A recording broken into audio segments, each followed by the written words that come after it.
Good morning students. आपको सारे notes videos books वगैरह मिल गई होंगी। बेसिकली थोड़ा सा मेरे बारे में बताता हूँ। मेरा नाम पुनीत है। एमबीए का क्लासेस लेता हूँ। 2006 से पढ़ा रहा हूँ। 20 इयर्स का मेरे को एक्सपीरियंस है। वीजू, Poornima, JECRC, Arya, ILM, IRM, IPS business school सब में मैं जा रहा हूँ और एज अ गेस्ट फैकल्टी पढ़ा रहा हूँ। और इवनिंग में मेरा क्लासेस चलता है, ऑनलाइन ऑफलाइन रिकॉर्डेड, तीनों मोड पे क्लासेस चलता है। उसके अलावा एक टॉप कॉलेज है एमबीए का, आईएम अहमदाबाद, वहां मैं बच्चों को हर साल लेके जाता हूँ। मुंबई में एआई यूनिवर्सल, यहाँ पे गेस्ट पढ़ा रहा हूँ मैं। जेईसीआरसी में पढ़ा रहा हूँ, आर्या कॉलेज में पढ़ा रहा हूँ। इन कॉलेजेस में मैं पढ़ा रहा हूँ। देखिए, राइटर भी हूँ। 2008 से मैंने बुक्स वगैरह लिखना स्टार्ट कर दिया था। यूट्यूब पे सारे वीडियोस मिल जाएंगे, रिकॉर्डेड लाइव लेक्चर सब कुछ मिल जाएंगे। बस एक छोटा सा इंपॉर्टेंट डिस्कशन आप लोगों से करना था। एमबीए आप कहीं से भी करें, थोड़ा सा मेरे से आप डिस्कस करके अगर आप एमबीए ज्वाइन करते हैं तो आप थोड़ा सेफर मोड में रहेंगे। उसका रीजन बताता हूँ क्यों। क्योंकि मेरे को जो एक्सपीरियंस है ना 20 इयर्स का, एमबीए में प्लेसमेंट होगा कि नहीं होगा, कॉलेजेस कैसे पढ़ाते हैं, क्या उनका प्लेसमेंट स्ट्रक्चर है, क्या इंटरनल एक्सटर्नल इन्फॉर्मेशन है, मेन चीज अंदर क्या चल रहा है उनके। क्योंकि मैं तो रेगुलर कॉलेजेस में जा रहा हूँ तो मेरे को पता है कौन से कॉलेज में क्या चल रहा है। तो आप मेरे से थोड़ा सा एडवाइस लेके अगर आप एडमिशन लेते हैं तो थोड़ा सा सेफर जोन में रहेंगे। बाकी आपके डिस्टेंस के ऑनलाइन के एडमिशन, मणिपाल हो गया, एमएटी हो गया, ज्ञान विहार हो गया, तो यहाँ भी आपको अवेलेबल हो जाएंगे। तो आप अगर एडमिशन लेते हैं तो प्लीज मेरे से कंसल्ट करना। हो सकता है कि मैं आपको एक बेस्ट कॉलेज बता पाऊं और एक सेफर जोन में लेके जा पाऊं। क्योंकि एडमिशन लेने के बाद बच्चों को लगता है कि यार गलत जगह चले गए। Okay, best of luck. मेरा नंबर आपके पास है। साथ के साथ अगर आपको कोई और क्वेरी चाहिए तो मेरे को व्हाट्सअप करें या कॉल कर सकते हैं। Okay, best of luck. I want you to picture something with me. Okay. You're a professional. You have the degree. You've got, what, 10 years of experience, a great track record. Yeah. You are, an expert. Mm-hmm. But every single day, you walk into an office where you have to ask for permission to buy a stapler. Right. Or you spend 3 hours drafting this perfect email only to have your boss hover over your shoulder and rewrite the subject line because it wasn't, quote, punchy enough. The classic highly paid child scenario is absolutely soul-crushing. It is. It's this weird paradox.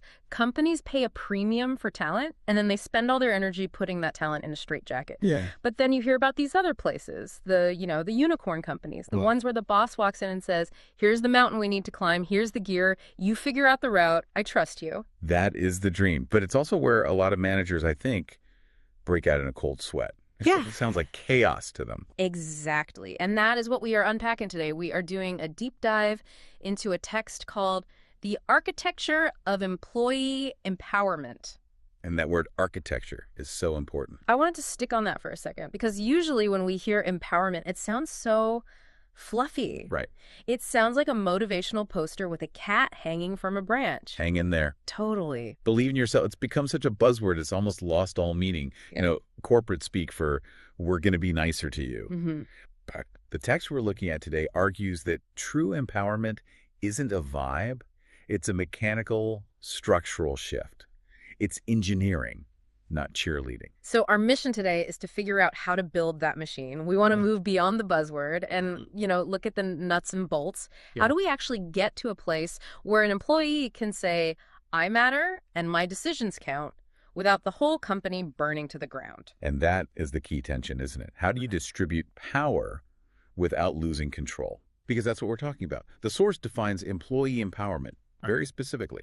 It's not just feeling good. Okay. It is giving employees authority, responsibility, autonomy, and decision-making power to perform tasks without constant supervision. Without constant supervision. That sounds lovely, but let me play the skeptic for a minute. Go for it. If I'm a manager and I stop supervising, aren't I just not doing my job? Mm-hmm. Is empowerment just a fancy word for lazy management? That's a common fear, but no. Lazy management is abdication, just abandoning your team. Correct. Empowerment is actually more work up front because you have to build the guardrails. Ah. The source gives us a simple litmus test. Empowerment is the process of enabling employees to think, decide, act, and contribute independently. Think, decide, act. Exactly. In a traditional top-down structure, what we might call the command and control model, the manager does the thinking and the deciding. Yeah. The employee only does the acting. Right. The manager is the brain. The employee is just the hands. Which is incredibly inefficient.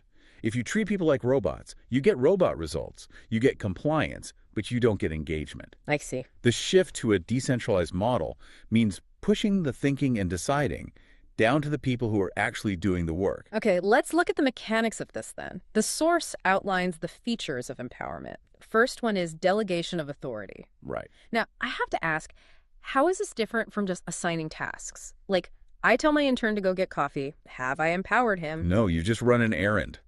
The distinction is critical. Yeah. Delegation of authority isn't about assigning a task. It's about assigning decision-making power related to that task. Okay. So if you tell the intern, we need to keep the team caffeinated and energized this week, here's the budget, you figure out the best way to make that happen, that is empowerment. I see. So he could buy a fancy espresso machine or do a Starbucks run or hire a barista. He decides the how. Precisely. And that leads us right to the second feature, autonomy in work. You define the outcome, the what, but you completely let go of the method. How? You let go of the how. That is really hard for a lot of people. I mean, we all have that urge to say, no, not like that. Do it this way. Of course. But the moment you dictate the method, you kill the ownership. Yeah. If I tell you to paint a wall, but I stand there and tell you exactly how to hold the brush, you're not a painter anymore. You're just a tool I'm using. Right. But if I say, this wall needs to be blue by 5 p.m., and I walk away, you figure out the most efficient way to do it.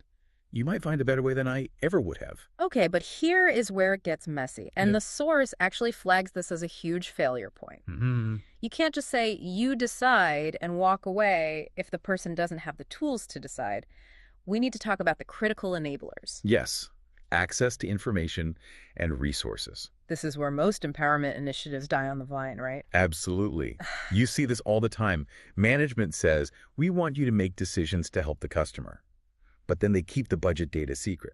Or they don't let the employee see the client's full history because of, security clearance or whatever. It's like asking a chef to cook a 5-star meal. But locking the pantry. Exactly. Or asking them to cook a meal but refusing to tell them who's eating it. Make Yeah. it delicious. Well, is it for a toddler or a food critic? I can't tell you that. It's confidential. Right. Right. How can I make a good decision if I'm operating in the dark? You can't. The source is adamant about this. Employees must be provided with the necessary information for decision-making. If you want decentralized decisions, you need decentralized data. You have to open the books. You have to trust people with the context. And that includes resources too, right? Like time and tools. I can't tell a customer service agent, you have the power to make it right, but then not give them a refund button on their screen. That is a perfect example. Imagine the frustration of that agent. That would be awful. You're told you're empowered. A customer calls, they're angry. You know exactly what to do to fix it. A $50 credit. You have the authority in theory, but the button's grayed out. The button is grayed out. You have to call a supervisor to press it for you. That's not empowerment. That's just humiliation with extra steps. Exactly. And the customer is waiting, getting angrier. That decision lag is killing the business. Empowerment removes that lag. Okay, let's move to the next pillar because this one answers my earlier skepticism about chaos. The source talks about skill development and competence. Yes. You cannot empower incompetence. That is a recipe for disaster.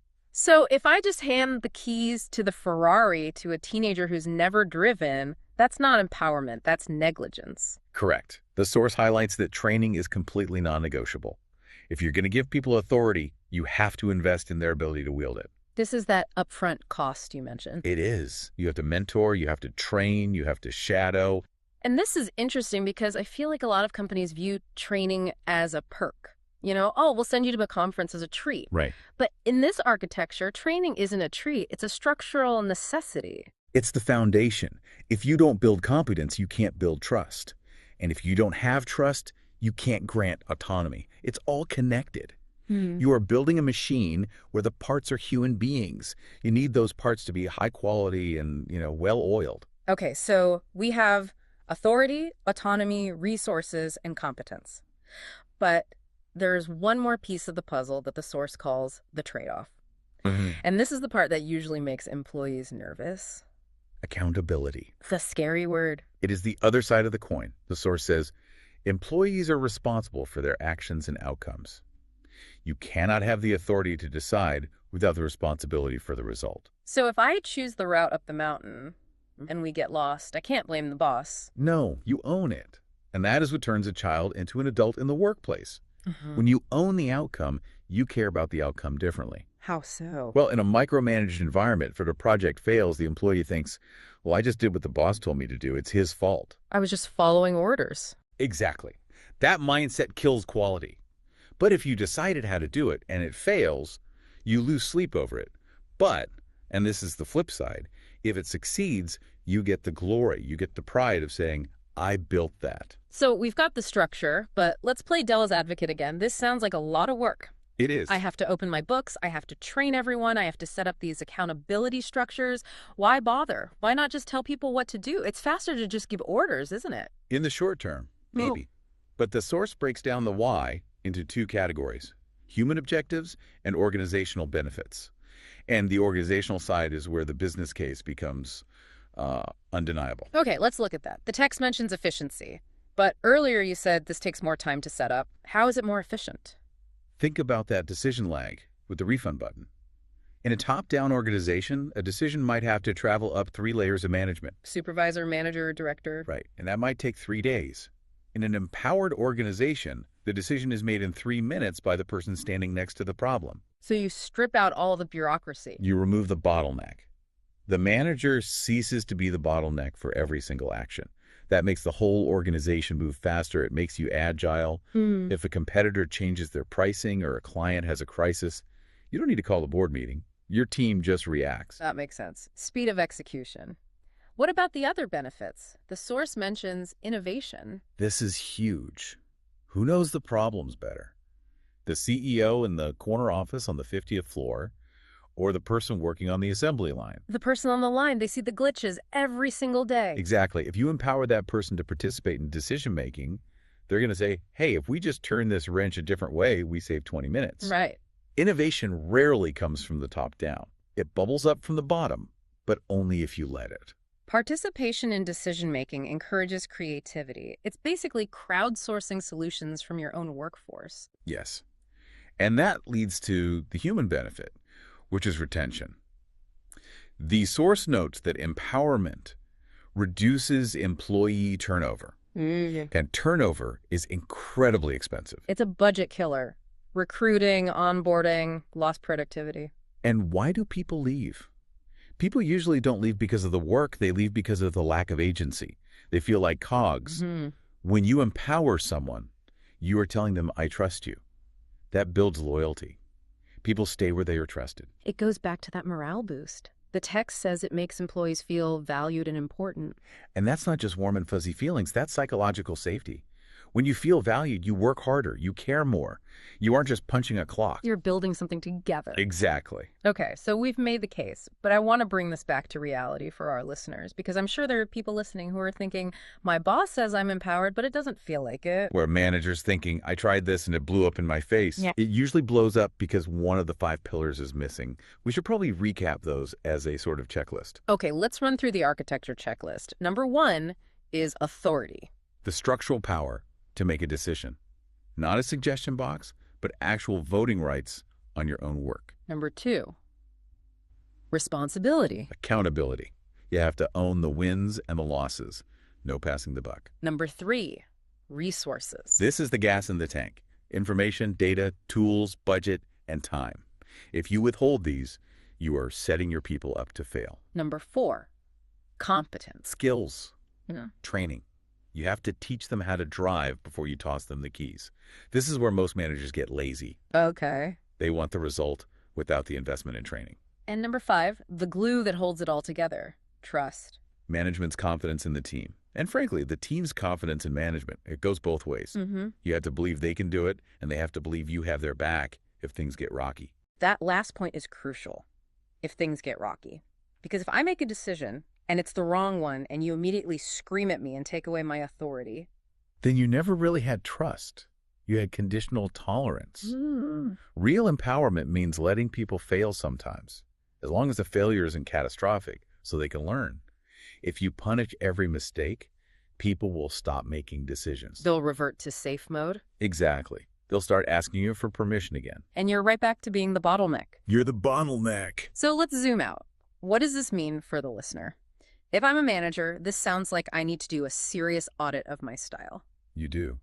You need to look at your team and ask, am I the reason things are moving slowly?